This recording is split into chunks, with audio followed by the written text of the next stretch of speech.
Are you a plastic surgeon trying to get the most that you can out of your Google Ads account? In this video, I'm going to share with you 11 tips for running Google Ads for plastic surgeons. These are all tips that we've learned over the years from all the work that we've done with plastic surgery clinics in the US and UK.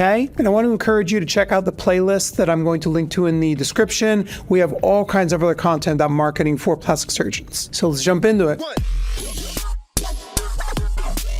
My name is Frank. I'm the founder of SagaPixel. We've spent a lot of money with Google Ads running campaigns for plastic surgeons. These lessons cost a lot of money, so let's get into them. Number 11, you should be targeting mobile. We've found overall that mobile has a much lower cost per acquisition. There's a lot less spam there. Bots, generally speaking, are not running on mobile devices. You're going to get cheaper leads if you target mobile specifically. Number 10, you should be running responsive search ads, and you should be focused on maximizing their ad strength. As you write your copy, you're going to see a box like this pop up. Obviously, you want to get the score at the very least to good, and doing so over time is going to lower your cost per lead and improve the performance of your campaign overall. Tip number 9, split test sending traffic to your website and the landing page. Now, there is a chance that you may have some stuff on your website that's going to limit you and prevent you from sending traffic directly to your website, and you're going to have to use landing pages. As a matter of fact, we usually default to using landing pages for plastic surgeons because there are just so many things that can get your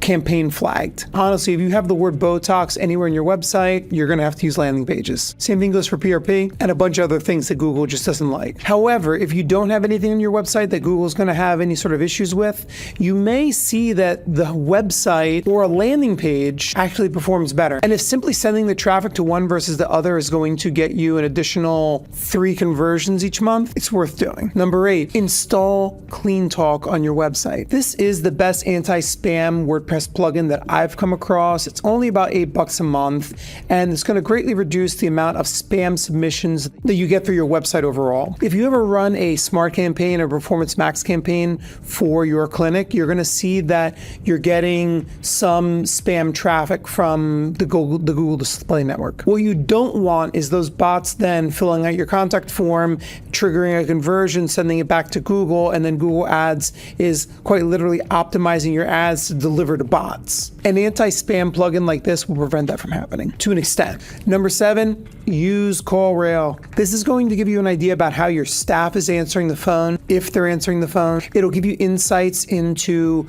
any sort of issues that you may have. Like, we've had cases where we started listening to the recordings and we're seeing that these were not exactly the best leads, and we were able to then adjust negative keywords within the campaign in response to what we were hearing on the call and the keyword that we were bidding on. Trust me, it's worth the $50 a month. Tip number 6, set your ad schedule in 3-hour blocks. Don't set it in one big 9 to 5 block, and certainly don't just run it 24/7. You want to be able to make micro adjustments to your campaign. There will be certain times of day and days of week when your campaign does not perform as well. Identify those times of week and stop running your ads at those times. Inevitably, we always find that Fridays, Saturdays, and Sundays will either be the best times of the week or the worst times of the week for things like facelift, rhinoplasty. Stop running your ads when they're not performing. Number 5, watch your search queries like a hawk. This is the majority of the work that we do. The last thing that you want to be doing is paying for clicks like,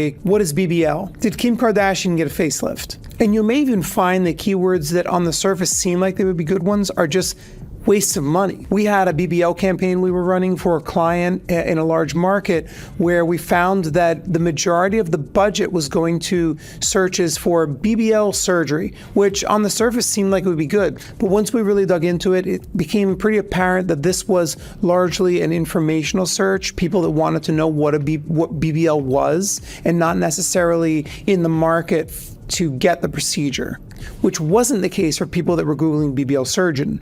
Very subtle, but we probably saved that client tens of thousands of dollars in ad spend. Number 4, your geotargeting should be as granular as you can get it. We usually set up our campaigns by zip code. And again, there are going to be certain zip codes where the campaign just doesn't perform. Stop running them there, which is something that you can't do if you run it across just the state of New Jersey. First, you won't know something like it's not performing in Cumberland County, or more specifically, that it's not performing in Franklinville, New Jersey, but it is in the rest of the county. Number 3, make sure that you get your demographic targeting right. I've seen lots of Google Ads campaigns for plastic surgeons where they were delivering facelift ads to 18-year-olds. Make sure that you're excluding age groups and when appropriate to specific sexes and genders, and you'll find you'll save a lot of ad spend. Number 2, make sure that you're using good audience targeting and that you're adjusting your bids accordingly. Here are a couple freebies. You should be observing luxury travelers, luxury shoppers, and basically anything else that indicates that this person is okay to spend money. Beauty and health, fitness. We usually set an increase bid adjustment for anyone that Google's identified as being